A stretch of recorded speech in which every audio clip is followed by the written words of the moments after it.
안녕하세요. 부동산 상담 엑스퍼트 리얼티문입니다. 내 집 마련 전략 전문가로서 주택 청약 전략을 알려드립니다. 또 임대차 보호법 전문가로서 주택 매매 임대차 계약의 체결 유지, 종료 절차와 대출 요건 및 규제 사항을 알려드립니다. 오늘은 매매로 내 집 마련 설계하기에 대해 알아보겠습니다.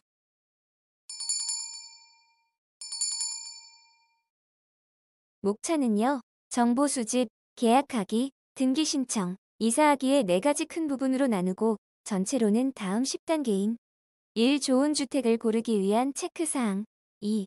아파트 구입 시 체크사항 3. 계약할 때 확인할 사항 4. 계약서 작성 요령 5에서 8. 은 등기 신청 1단계부터 4단계 9. 이사 2주 전에서 2일 전 10. 이사 하루 전에서 이사 후 순서로 설명드리겠습니다.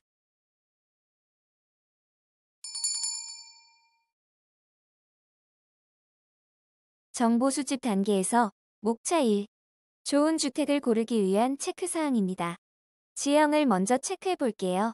남향이 트이고 완만한 경사를 이루며 북서쪽은 산이나 숲이 있는 지형에 위치한 주택이 좋습니다. 이러한 주택은 일조권 및 통풍상에 유리함이 있어 쾌적성은 물론 주택 가격에도 긍정적 요소로 작용합니다. 교통여건과 도로를 살펴보면요. 직장과 자녀들의 통학거리가 알맞아야 하며 쇼핑센터나 각종 시설의 이용을 위한 교통수단이 발달되고 접근성이 양호해야 합니다. 또한 주요 도로와의 연계성, 보행자 도로의 구분 배치, 개통 등의 상태와 거리, 해당 지역의 규모나 인구 등을 감안해야 합니다. 다음, 공해, 혐오시설 등의 배치를 살펴보겠습니다.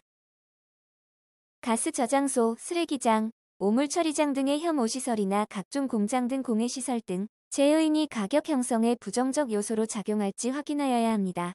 그럼 공공시설의 정비 상태를 체크해 볼게요.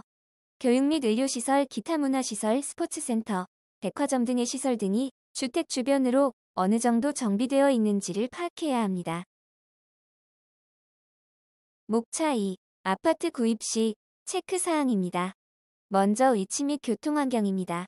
1. 지하철에서 얼마나 가까운지 2. 교통 전철 버스는 편리한지 3. 진입로의 폭은 넓은지 4. 생활 편의시설 및 교육시설은 가까운 곳에 있는지 5. 평지인지 경사지인지 6. 이후의 개발계획 집가 상승의 여력은 있는지 7. 전체적인 경관은 어떠한지 8. 소음, 악취, 매연 등의 공해는 없는지 9. 방범 상태는 어떠한지 우범 지역은 아닌지 알아봐야 합니다. 단지 내 외관 체크는 1. 건축 연도는 얼마나 되었는지 2. 건축물의 종류는 무엇인지 3. 주차 공간은 넉넉한지 4. 동간 간격은 넓은지 5. 통풍, 환기, 일조는 뛰어난지 6. 외관, 벽에 균열 누수 등 하자가 없는지 7. 부지는 매립지인지 안반인지 사토인지 8. 전체 아파트 단지 형상은 어떠한지 내부 구조 체크입니다. 공유 면적과 전용 면적은 얼마나 되는지, 경비실은 어디에 배치되어 있는지, 복도폭은 충분한지, 채광은 양호한지, 계단은 계단식인지 복도식인지, 계단의 경사각도는 얼마인지, 내부 구조의 경우 출입은 편리한지, 각실의 방향과 채광 통풍 상태 창문의 크기는 얼마인지, 외부 전망은 어떤지, 가구의 입 반출 및 배치는 용이한지 봐야 합니다. 또 베란다 등 서비스 공간은 실용적인지, 동선 및 공간 매치와 크기는 적정한지, 욕실과 베란다 세탁실의 배수 상태는 어떤지, 벽이 갈라지거나 누수의 흔적은 없는지, 내부 구조 설계 변경은 가능한지, 옆방에서 소음이 들리지 않는지, 난방 상태, 전기 가스 등의 설비 체계는 완벽한지, 조명 시설과 상태, 각 시설물들의 상태, 바닥재와 마감 상태는 어떤지 체크해야 합니다.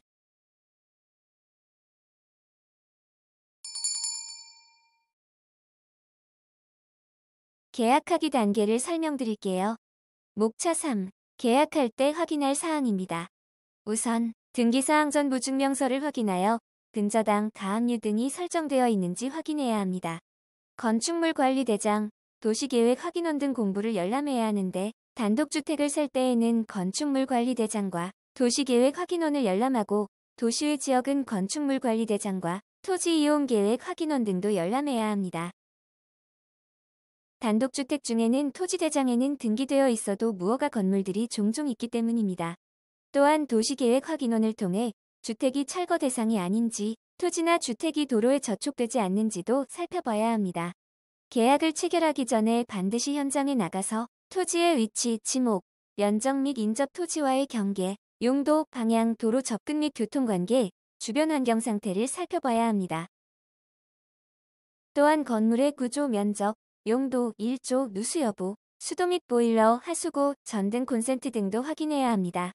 계약은 등기사항 전부 증명서에 소유자와 직접 맺어야 하며 소유자의 대리인과 계약할 때는 소유자의 인감이 찍힌 위임장을 받아 두어야 합니다. 소유자와 직접 계약 시에도 소유자가 미성년자거나 피성년후견인, 피한정후견인, 피특정후견인인지 확인해야 합니다. 한편 부동산 중개 사고를 미연에 방지하기 위해 반드시 허가증과 업무보증서가 있는 중개사무소를 이용해야 합니다.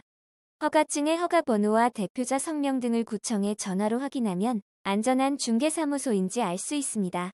계약서는 계약 당사자의 수만큼 작성하여 각 당사자가 한 통씩 보관하며 중개사무소로부터 중개대상물 확인 설명서를 수령해야 합니다. 특약사항도 메모해 두어야 하는데요. 계약서 특약사항의 계약해지 조건, 위약금, 각종 세금 및 공과금 납부자 등을 자세히 적어 두는 것이 좋습니다. 후에 분쟁이 발생했을 때 원만하게 해결할 수 있으며 불이행 시 어떤 방법으로 대처할 것인지도 명시해야 합니다. 또 하나 중요한 것으로 잔금을 지불할 때 등기부 등본을 다시 한번 확인하는 것이 좋습니다. 계약을 맺기 전에 등기사항 전부 증명서를 확인했다고 하여도 중도금과 잔금을 치르는 사이에 새로 저당권이 설정되거나 이중 계약으로 다른 사람에게 소유권이 이전될 가능성이 있습니다.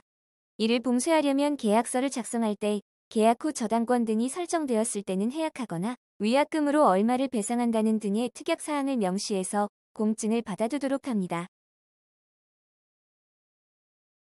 목차 4. 계약서 작성 요령입니다. 계약서의 내용 중 일부 문구를 정정하는 경우에는 적색으로 두 줄을 그어 말소하고 난해에 정정에 기재를 하고 정정 날인을 쌍방이하여야 합니다. 계약서의 장수가 2매 이상인 경우 각 장의 접속 부분에 당사자 쌍방 간인을 찍습니다. 부동산의 표시란에는 상세히 기재하여야 합니다. 너무 간략하게 표시하는 경우 등기 신청이 불가능하여 법무사가 다시 등기용 매매계약서를 이중으로 작성하게 됩니다. 따라서 등기권리증에 표시된 내용을 그대로 다 적어두되 공간이 협소하여 다 적을 수 없는 경우에는 뒷면 첨조, 별지 첨조 등으로 기재한 후 뒷면이나 별지 목록에 기재합니다. 금액을 아라비아 숫자를 적지 말고 한문 등으로 적되 여백을 두지 말고 적습니다. 일시불로하거나 중도금이 없는 경우는 해당 없다는 표시를 하여야 합니다. 잔금 수령과 소유권 이전 등기 신청서 교부 및 부동산의 명도는 당사자의 특약이 없는 한 동시 이행의 관계가 성립됩니다. 마지막 계약 조항으로 서로가 성의를 다하여 처음부터 끝까지 약속을 지킬 것을 서약한다는 내용의 신의칙 조항을 기재합니다. 계약 조항이 다 기재되면 마무리로서 본 계약에 대하여 계약 당사자가 이해 없음을 확인하여 서명 날인하고 본 계약서를 매도자, 매수인, 중개업자가 각각 한 통씩 갖습니다. 계약 당사자의 표시는 주민등록증에 표시된 정확한 내용을 기재합니다. 성명란은 본인이 직접 작성하고 도장은 인감도장을 찍습니다. 이상으로 매매로 내 집 마련 설계 중 정보 수집, 계약하기 동영상을 마치겠습니다. 매매로 내 집 마련 설계 중 정보 수집, 계약 등기 이사 전체 동영상이나 추가로 주택 청약이나 대출 규제, 주택 상가임 대차 보호법 관련 동영상 및 유료 상담을 원하시면 네이버 지식인 엑스퍼트 홈화면에서 리얼티 또는 리얼티문을 검색해주세요. 감사합니다.